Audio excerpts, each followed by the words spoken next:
আপনাদের মাঝে আজকে নিয়ে এসেছি আমাদের জামালপুর জেলার ঐতিহ্যবাহী মিল্লি ভাত। হ্যালো ভিউয়ার্স, আসসালামু আলাইকুম। আমি শুভ আছি আপনাদের সাথে। আর আপনাদের সাথে আজকে এমন একটা সিক্রেট জিনিস বলবো যা আপনারা আগে হয়তো বা কেউ জানেন না। আমরা জানি প্রত্যেকটা জেলায় নিজস্ব কিছু ঐতিহ্যবাহী খাবার থাকে, আর আমাদের জামালপুর জেলায় সেই ঐতিহ্যবাহী খাবার হলো সেই মিল্লি ভাত, গরু মাংস দিয়ে যা রান্না করা হয় মিল্লি ভাত। সো আজকে সম্পূর্ণ মিল্লি ভাতের প্রসেস আর মিল্লি ভাত কীভাবে খাই সবাই মিলে মজা করে সেই বিষয়ে জানাবো। তো মিল্লি ভাতের জন্য প্রথমে গরু মাংসের প্রয়োজন হয়।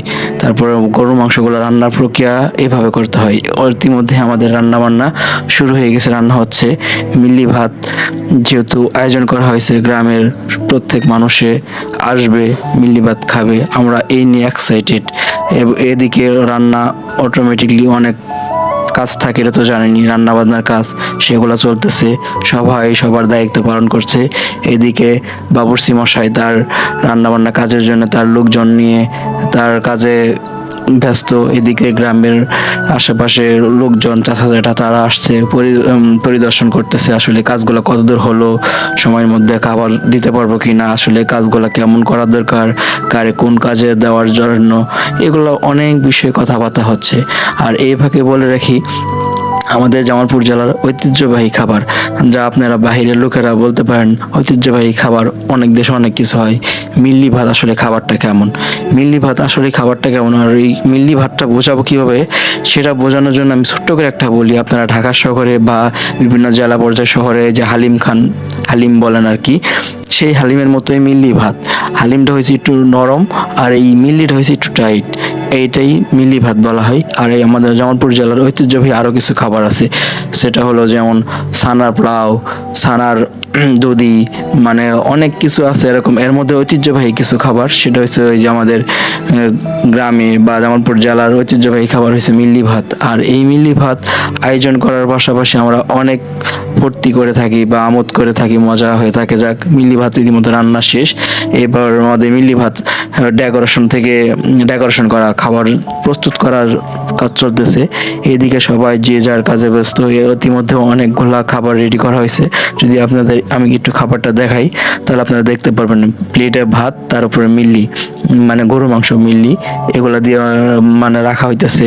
এদিকে গ্রামের চাচা জ্যাঠা বড় ভাই ওরা সবাই পরিদর্শন করতেছে কারে কিভাবে কাজ দিতে হয়, দায়িত্ব দিতে হয়, যেহেতু অনেক মানুষের ব্যাপার স্যাপার, অনেক মানুষ খাবে ইনশাল্লাহ আপনাদের দোয়ায়। আর আমাদের এই ঐতিহ্যবাহী মিল্লি ভাত খাবার, যাই হোক আমি আপনাদের একটু দেখাই। এই যে আমার দেখতে পাচ্ছেন ইতিমধ্যে কাজ চলতেছে, সবাই খাবার বাইরে আর প্লেটে রাখা হচ্ছে। এখানে আমরা সবাই জামায়াত হয়ে এক জায়গায় বসে সবাই আনন্দ ফুর্তি করে খাওয়া দাওয়া করি আর কি। খাওয়া দাওয়া ইতিমধ্যে লোকজন মেহমান সবাই আসতেছে তাদের আপ্যায়নের জন্য। ওইদিকে যারা আমরা আগে থেকেই রেডি ছিলাম তাদের আপ্যায়ন করার জন্য, তারা তাদের যার যার দায়িত্ব পালন করতেছে। আর এইদিকে তারা ওই যে ভিতর থেকে একজনে প্লেটে ভাত দিচ্ছে আর অন্যজনে সব কিছু করাচ্ছে। যাই হোক, এগুলো ওইদিকে থাক। আর এইদিকে অলরেডি মানুষ এসে সবাই যার যার জায়গায় বসতেছে। আর এইদিকে যাদের দায়িত্ব ছিল খাবার পৌঁছে দেওয়ার জন্য আর কি, বা বিভিন্ন কাজে হেল্প করার জন্য, তারা যার যার কাজে সবাই লেগে গেছে। আর এই ইতিমধ্যে ওদের কাজ ওরা চালাচ্ছে। আর এইদিকে অন্যদিকে হুজুর সবাই মিলে খাওয়ার আগে আর কি একটা মোনাজাত করতে হয় আল্লাহর কাছে শুকরিয়া আদায় করার জন্য। এত সুন্দর খাবার, এত কিছু সবাই মিলে এক জায়গায় বসে খাওয়ার আদায় করা মানে মজাটাই আলাদা। এই জন্যই সবাই মিলে আল্লাহর কাছে শুকরিয়া আদায় করছে, মোনাজাত করতেছিল, সবাই মোনাজাত করতেছিল। আর এই প্যাকে যাদের দায়িত্ব ছিল তারা তাদের খাবার আগায় নিয়ে যাচ্ছে, কেউ পানি নিয়ে যাচ্ছে, কেউ অন্যজনকে সাহায্য করছে। আর এদিকে সবাই রাস্তার দুই সাইডে বসছে। আসলে কি, আমাদের বাড়িতে বা বাড়ির সামনে এমন কোনো মানে একটা বড় স্পেস এরকম জায়গা ছিল না।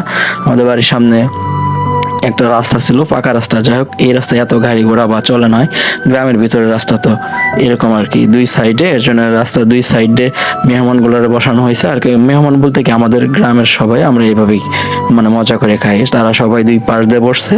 আর এইদিকে মাঝখান দিয়ে একটু জায়গা রাখছে যাতে ওদের খাবার পরিবেশন করতে হয়, ভাত দিতে হবে, তারপর পানি দিতে হবে, মানে বিভিন্ন কিছু প্রয়োজন পড়ে খাবারে, বোঝে নিত কি কি লাগে না লাগে। যাই হোক, এর জন্য মাঝখানে ফাঁকা রাখছে।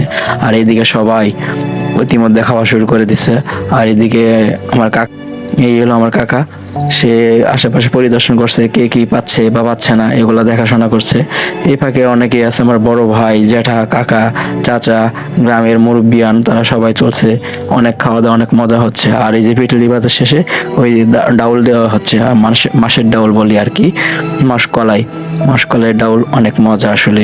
যারা এইভাবে মিল্লি ভাত খেয়েছেন তারাই বলতে পারবেন যে আসলে মিল্লি ভাতটা কত মানে স্পেশাল একটা খাবার। যা দেখতে দেখতে কখন যে ভুলে গেছি কি হচ্ছে না হচ্ছে সেটা ভুলে গেছি। যাই হোক, এই ফাঁকে বলে রাখি, যারা এখন আমার চ্যানেলটা সাবস্ক্রাইব করেননি তারা আমার চ্যানেলটা সাবস্ক্রাইব করে দয়া করে আমার পাশেই থাকবেন, এবং আরো এরকম কিছু ইন্টারেস্টিং ভিডিও আপনাদের উপহার দেবো ইনশাল্লাহ।